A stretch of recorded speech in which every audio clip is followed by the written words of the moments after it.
warahmatullahi wabarakatuh. Salam sejahtera untuk kita semua. Perkenalkan, saya Elsa Nuraini dari Universitas Muhammadiyah Metro.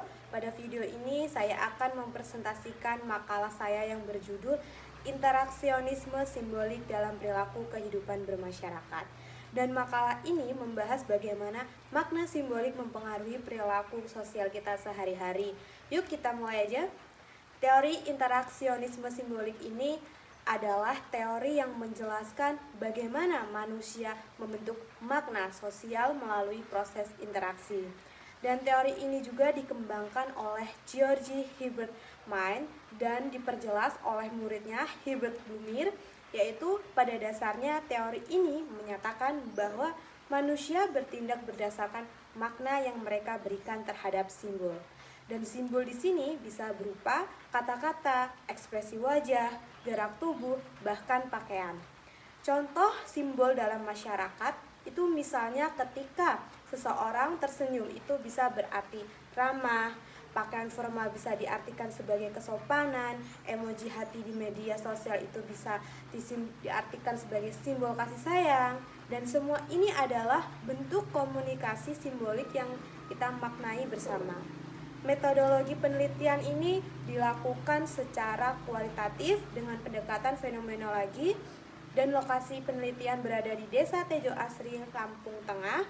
Teknik pengumpulan datanya melalui observasi dan wawancara mendalam. Dan tujuannya adalah untuk memahami bagaimana makna simbolik itu membentuk perilaku masyarakat di lingkungan mereka. Dan hasil penelitian perilaku sosial masyarakat ini menunjukkan bahwa perilaku sosial itu terbentuk dari proses pemaknaan simbolik. Beberapa contoh perilaku yang muncul antara lain yaitu saling tolong-menolong, menunjukkan empati dan kasih sayang, dan saling menghormati. Semua itu terbentuk karena adanya komunikasi simbolik yang terus berlangsung antar warga. Dan konsep diri dan masyarakat itu dalam teori ini ada 3 konsep utama. Yang pertama, mind, self, dan society. Dan mind ini adalah kemampuan berpikir, menafsirkan simbol, dan self adalah kemampuan melihat diri melalui sudut pandang orang lain. Sedangkan society adalah masyarakat atau jaringan makna sosial yang dibentuk bersama. Jadi, masyarakat itu bukan sekedar kumpulan orang, tapi kumpulan makna yang dibentuk lewat interaksi. Dan implikasinya dalam kehidupan sehari-hari itu dengan memahami teori ini, kita bisa lebih sadar bahwa semua tindakan sosial kita punya makna. Senyum, ucapan, bahkan gestur kecil itu bisa mempengaruhi orang lain. Dan dari situlah terbentuk nilai-nilai seperti empati, kerjasama, dan solidaritasnya.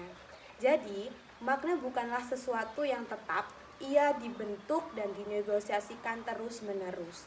Jadi kesimpulannya pada presentasi kali ini yaitu interaksionis simbolik itu mengajarkan kita bahwa manusia adalah makhluk aktif yang bentuk makna sosial. Perilaku sosial tidak muncul begitu saja, tetapi dibentuk dari komunikasi simbolik yang penuh arti. Dengan memahami ini, kita bisa lebih bijak dalam berinteraksi dan membangun masyarakat yang harmonis. Terima kasih perhatian teman-teman semua. Semoga penjelasan ini bermanfaat. Saya Elsa Nuraini pamit undur diri. Wassalamualaikum warahmatullahi wabarakatuh.